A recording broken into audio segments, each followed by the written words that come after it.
Hello everyone, मैं हूं San और आप सभी लोगों का स्वागत है फिजिक्स विद सैन के एक नए वीडियो में। तो आज हम लोग सीखेंगे कार्नोट रेफ्रिजरेटर के बारे में। हमने क्या सीखा था? कार्नोट हीट इंजन, उसके वहाँ से कार्नोट इंजन, हीट इंजन सब के बारे में पढ़ के आ चुके हैं। आज हम लोग पढ़ेंगे उसी टॉपिक में कार्नोट रेफ्रिजरेटर। तो थोड़ा मैं रिकैप आप लोग को करवा देता हूँ। कार्नोट साइकिल कैसे था?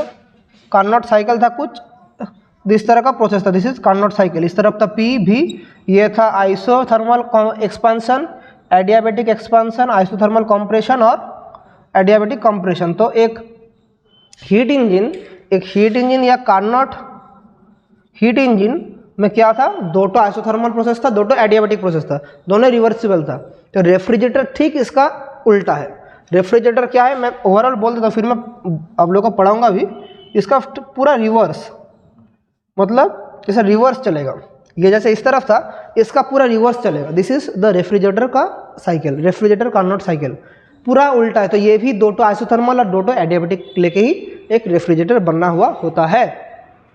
तो कार्नोट रेफ्रिजरेटर का क्रिडेंशियल क्या है? यह है work done on the system. तो कार्नोट इंजन और कार्नोट रेफ्रिजरेटर दोनों ही एक आइडियल केस है, मतलब रियल लाइफ में पॉसिबल नहीं है। तो इधर क्या होता है कार्नोट रेफ्रिजरेटर में, देखिए चीज़ को समझिए। एक कार्नोट हीट इंजन को रिवर्स करने में क्या बन जाता है? Carnot refrigerator. तो कार्नोट हीट इंजन और कार्नोट रेफ्रिजरेटर क्या है? इंटर कन्वर्सिबल। कार्नोट हीट इंजन को हम लोग कर सकते हैं कार्नोट रेफ्रिजरेटर में, कार्नोट रेफ्रिजरेटर को हम लोग कर सकते हैं कार्नोट हीट इंजन में। लेकिन रियल लाइफ में ये कभी पॉसिबल नहीं है। ये सभी एक क्या है? हाइपोथेटिकल केस, प्रैक्टिकली पॉसिबल नहीं है। ये आइडियल कंडीशन है। मैं पहले ही बोला था कार्नोट के जितना भी थ्योरम्स है रियल लाइफ में एप्लीकेबल नहीं है। This only applicable for hypothetical cases. तो कार्नोट रेफ्रिजरेटर में क्या होता है, यहाँ पर अगर हम लोग एक सिमेट्रिक डायग्राम ड्रॉ करें तो क्या होता है? देखिए ये है हमारा, ये यहाँ से हम जैसे हीट इंजन ऊपर से नीचे की तरफ वर्क हो रहा है, तो यहाँ पर हो रहा है हमारा कोल्ड रिजर्वायर। ये है हमारा एक कोल्ड रिजर्वायर, इसका टेम्परेचर है T2। यहाँ से यहाँ पर हम लोग हीट को भेजेंगे। फिर यहाँ पर क्या है? रेफ्रिजरेटर। ये हमारा रेफ्रिजरेटर, इसके ऊपर हम लोग वर्क डन करेंगे, work done on the system. और इससे हम लोग को इधर हम लोग का हीट है Q2 Q1, इधर हम लोग को मिलेगा सोर्स टेम्परेचर T1। और जैसे था T1 ग्रेटर देन T2, ये ऑब्वियसली होगा। तो देखिए हमारा कार्नोट इंजन का क्या था?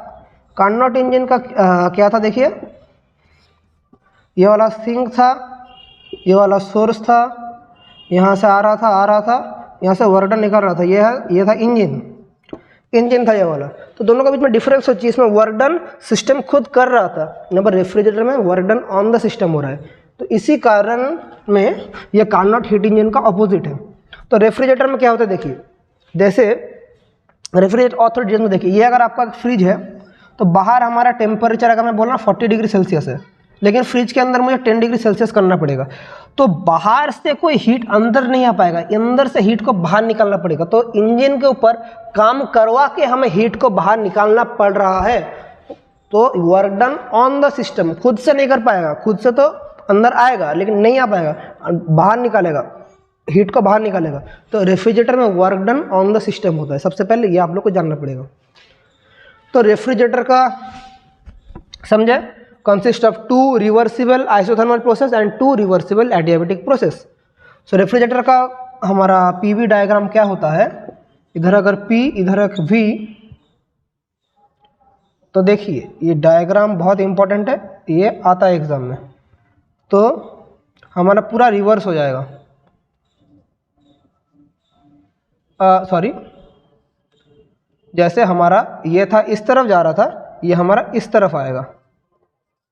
मतलब ये वाला हम लोग का A B C D P1 V1 T1 देख पा रहे ना, नीचे से ऊपर की तरफ आ रहा है।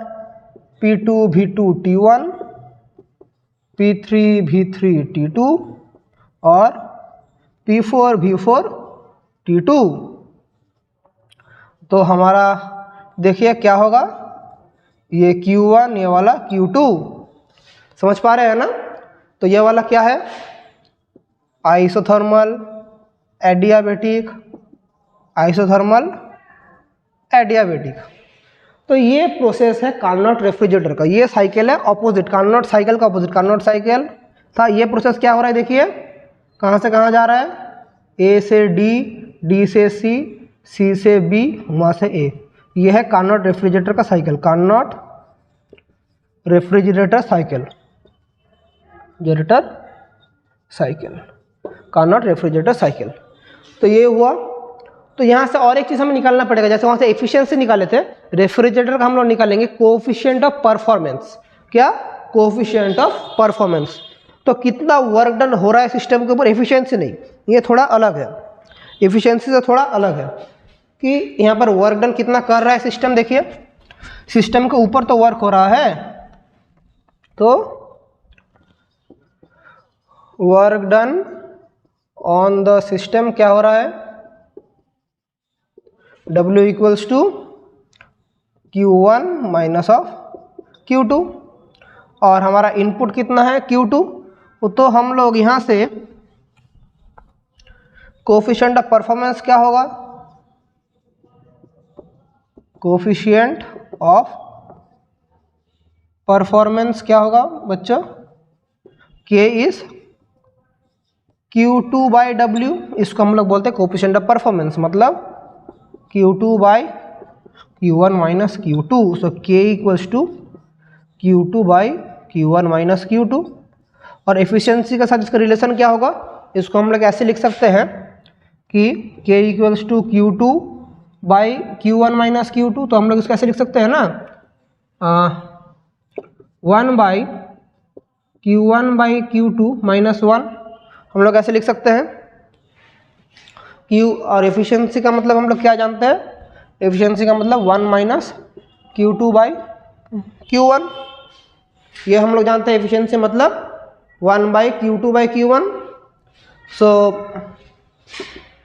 Q2 बाई Q1 क्या है, 1 minus efficiency. So Q1 by Q2 क्या हो जाएगा, 1 बाई 1 माइनस एफिशिएंसी, वो होगा। तो अल्टीमेटली ये क्या होगा, 1 बाई 1 माइनस एफिशिएंसी माइनस 1, ये चीज़ आएगा। इससे हमें थोड़ा एक चीज़ डिराइव करना पड़ेगा, तो हम लोग इसको डिराइव कर लेंगे। तो देख लेते हैं क्या होगा। सो इसको अगर हम लोग ऊपर लिखें, देखिए दोनों के बीच में हम लोग रिलेशन निकाल रहे हैं, तो क्या होगा, 1 by 1 minus efficiency minus 1 minus 1 plus eta by 1 minus efficiency, ये हो रहा है। सो देखिए 1 1 कैंसिल, ये ऊपर उठ जाएगा। सो 1 minus efficiency by efficiency, so 1 by efficiency minus 1। So this is the relation. और कोएफिशिएंट ऑफ परफॉर्मेंस क्या है, K is Q2 by Q1 minus of Q2। यह है relation between efficiency and coefficient of performance, और ये है coefficient of performance, देख लीजिए। सो ये है दोनों के बीच में रिलेशन। अभी हम लोग को यहाँ से कार्नोट रेफ्रिजरेटर ये वाला हम लोग देखने से ही होगा, और कुछ नहीं चाहिए हम लोगों को। तो आई होप आप लोग समझ पा रहे हैं कार्नोट रेफ्रिजरेटर क्या है। तो यही है क्वेश्चन आएगा। अभी चलिए 2-4 प्रॉब्लम हम लोग प्रैक्टिस कर लेते हैं। वीडियो को पॉज करके मैं 1-2 क्वेश्चन कराऊंगा, एकदम ईजी है, work done on the system हो रहा है, ज़्यादा कुछ हार्ड नहीं है। अभी हम लोग कार्नोट रेफ्रिजरेटर के ऊपर प्रॉब्लम प्रैक्टिस करेंगे। सो देखिए ये है हमारा फर्स्ट क्वेश्चन। क्या बोला है, refrigerator is to maintain eatables kept inside at 9 degree Celsius, room temperature is 36 degree Celsius, calculate the coefficient of performance. तो हमारे पास क्या प्रोवाइडेड है, हम लोग को पता है coefficient of performance K equals to Q2 by Q1 minus Q2। तो हम लोग क्या पता है, Q1 by Q2 equals to T2 by T1। तो हम लोग इसको ऐसे भी लिख सकते हैं T2 by T1 minus T2, क्योंकि हमें पता है Q2 by Q1 equals to T2 by T1। तो पुट करने से यही चीज़ आएगा। तो हमारे पास क्या प्रोवाइडेड है, T1 और T2 प्रोवाइडेड है। सो रूम टेम्परेचर T1 कितना बोला है, 36 डिग्री सेल्सियस। तो 36 प्लस 273, सो क्या होगा 9 और 6 3 9 7 3 10 309 केल्विन। और हमारा इनसाइड कितना होगा 9 डिग्री सेल्सियस। तो क्या होगा 9 प्लस 273 282 केल्विन। तो अभी हम लोग कोफिशिएंट ऑफ परफॉर्मेंस चाहिए, T2 by T1 minus T2। T2 कितना है 282 बाई 309 माइनस 282। सो कितना होगा, दोनों को माइनस करने से ये हो जाएगा हम लोगों का 282 बाई 27।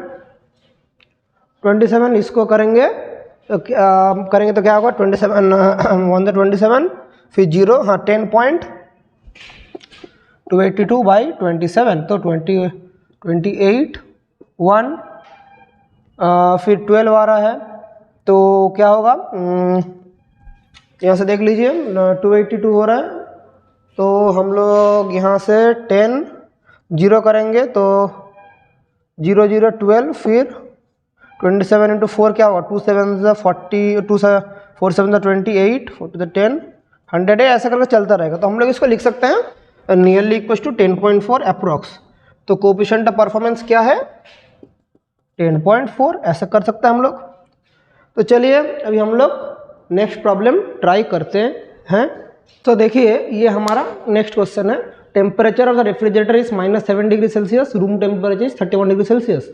तो maintain temperature of the ice box refrigerator reject 20,000 of calorie heat per minute, what is the power consumption. एकदम इजी क्वेश्चन है, सबसे पहले नोट डाउन कर लेंगे। तो रेफ्रिजरेटर का टेम्परेचर है 7 डिग्री सेल्सियस माइनस, तो T2 दिया है -7 डिग्री सेल्सियस, तो -7 प्लस 273 क्या है 266 केल्विन, यही तो होगा 266 केल्विन। T1 क्या है 31 डिग्री सेल्सियस, तो 31 प्लस 273 4 10 304 केल्विन, यही हो रहा है 304 केल्विन। यही और 304 केल्विन, तो ये हो गया। तो कोफिशिएंट ऑफ परफॉर्मेंस क्या होगा T2 by T1 minus T2, coefficient of performance थोड़ी देर पहले मैंने आप लोगों को बना के दिखाया था ये वाला। T2 क्या है 266 बाई 304 माइनस 266, तो 266 और क्या होगा, तो माइनस करने से देखिए दोनों को माइनस करने में क्या होगा 38 होगा, शायद 38 होगा। देखिए 6 8 उसके बाद 10 6 38 ही होगा। तो ये करने से 38 इंटू क्या होता है 38 इंटू 8 7 से 56, तो 38 इंटू 7 क्या होता है 56 21 और 5 22 66, हाँ। तो ये होगा 7। कोफिशिएंट ऑफ परफॉर्मेंस क्या हो रहा है, ये हो रहा है हमारा 7 हो रहा है कोफिशिएंट ऑफ परफॉर्मेंस। तो हमें क्या चाहिए what is the power consumption, और हमें क्या पता है coefficient of performance equals to Q2 by W। So W क्या होगा Q2 बाई K। Q2 क्या है 2000 कैलोरी पर मिनट, 2000 नहीं 20,000 calorie minute inverse by 7। 1 calorie equals to 4.2 joule, 1 minute equals to 60 second. तो इसको हम लोग कैसे लिख सकते हैं 20,000 इंटू 4.2 बाई 7, मिनट को सेकंड में करने से 60 जूल पर सेकेंड। देख पा रहे हैं कैमरा में आ रहा है, लास्ट तक मैं थोड़ा चेक कर लेता हूँ कैमरा में आ रहा है कि नहीं। हाँ एकदम आ रहा है। तो इन सब को अगर हम लोग सॉल्व करें तो 7 6 42 0.6, तो एक पॉइंट कट गया, एक जीरो कट गया 6 6, तो अल्टीमेट आंसर क्या है 200 जूल पर सेकेंड। और जूल पर सेकेंड को हम लोग बोलते हैं watt. Joule per second equals to watt, हमें पता है। तो पावर कंजम्पशन क्या है 200 वाट। तो अल्टीमेटली हमारा आंसर क्या है, पावर कितना हो रहा है 200 वाट। रेफ्रिजरेटर का पावर 200 वाट। ये देखिए ये Q2 पर मिनट दिया था, तो जूल पर सेकंड, इसी को बोलते हैं पावर वाट। तो आ गया आंसर। तो ऐसा टाइप का क्वेश्चन रेफ्रिजरेटर का आप लोग देख सकते हैं, एकदम इजी, ऐसा आप लोग सॉल्व करेंगे, एग्जाम में आएगा। चलिए आज का क्लास हम लोग यहीं तक रखते हैं।